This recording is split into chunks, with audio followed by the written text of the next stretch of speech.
Casey, would you like to lead off with some of your initial comments now about issues of Aboriginal success in the city, barriers and solutions? I think when we look at our people and seeing what the barriers are, there's one glaring barrier that strikes all of us: racism, discrimination, stereotyping.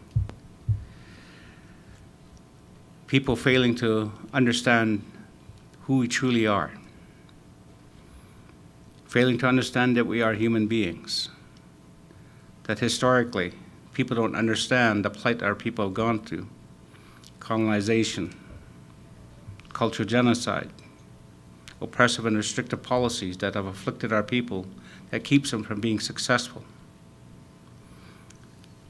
As Sir John Macdonald and Duncan Campbell Scott had instituted the residential school as being mandatory, key words that came out of that was to kill the Indian in a child. I was one of those young kids at 5.5 being placed in residential school, and I spent 9.5 years in there. I know my own personal hell, but I also know what it did to me.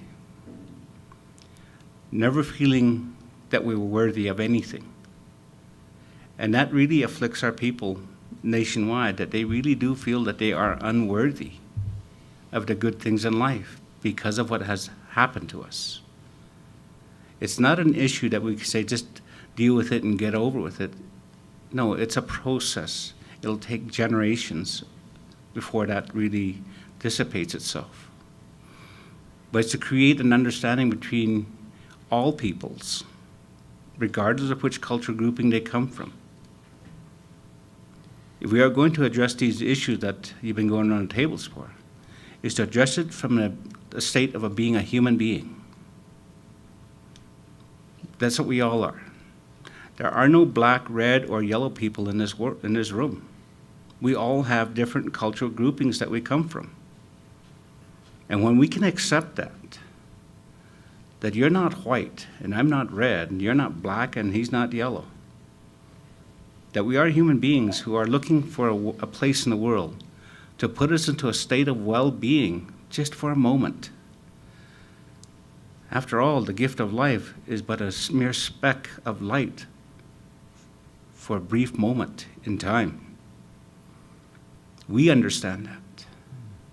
It's something that we believe in, that life is only a one-day event. That's what a lifetime truly is measured by one day. I can't tell you I'm going to be here to the age of 90 when I don't even know I'm going to be here tomorrow. My yesterday does not exist anymore. It's all but a simple memory to learn from, not for me to relive, but a place of learning. But it's also a place for other people to understand that if we're going to deal with any issue that besets us, then let's go back to the basic fundamental belief of our first and true identity, that we are human beings first. Our sense of belonging is just knowing our cultural grouping of peoples that we come from, that we belong to them and they belong to us, but there is no ownership. I do not even own the body I dwell in. It's a temporary shell that goes back to our mother, the earth. If there's anything in this world that I do own, and that's my emotional being, the feelings that surround who I am. The natural laws is what we guarded by, like looking at nature out there. You see a pine tree and an oak tree growing together. The oak tree is not going to tell a pine tree how to be a pine tree, and the pine tree is not going to tell an oak tree how to be an oak tree. They will live in harmony with each other upon our mother. And if we're going to deal with these issues and find good solutions, then we need to live in harmony with each other, together as human beings, to get away from the stereotypical ideations of who these people are, these indigenous peoples. Understanding them, that each of them have a cultural grouping. But to open up our minds and really say, yes, there is a third world Canada that does exist here, and it's in the indigenous peoples.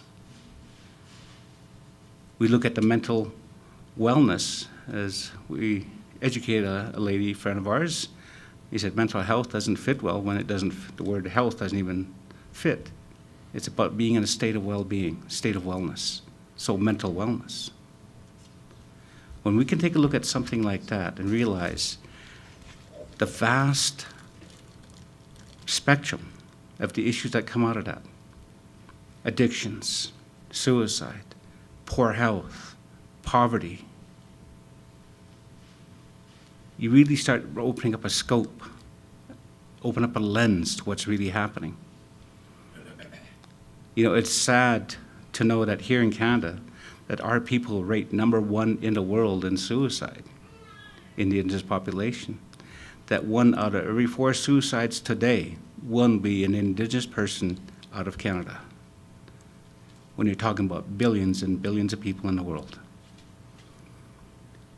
The lack of understanding, the lack of people looking to go out there and really do some personal research on who these people are and to accept them for what they are. Dismiss those racist, bigoted discrimination factors. That all people have a right to live. All people have a right to thrive and to be successful.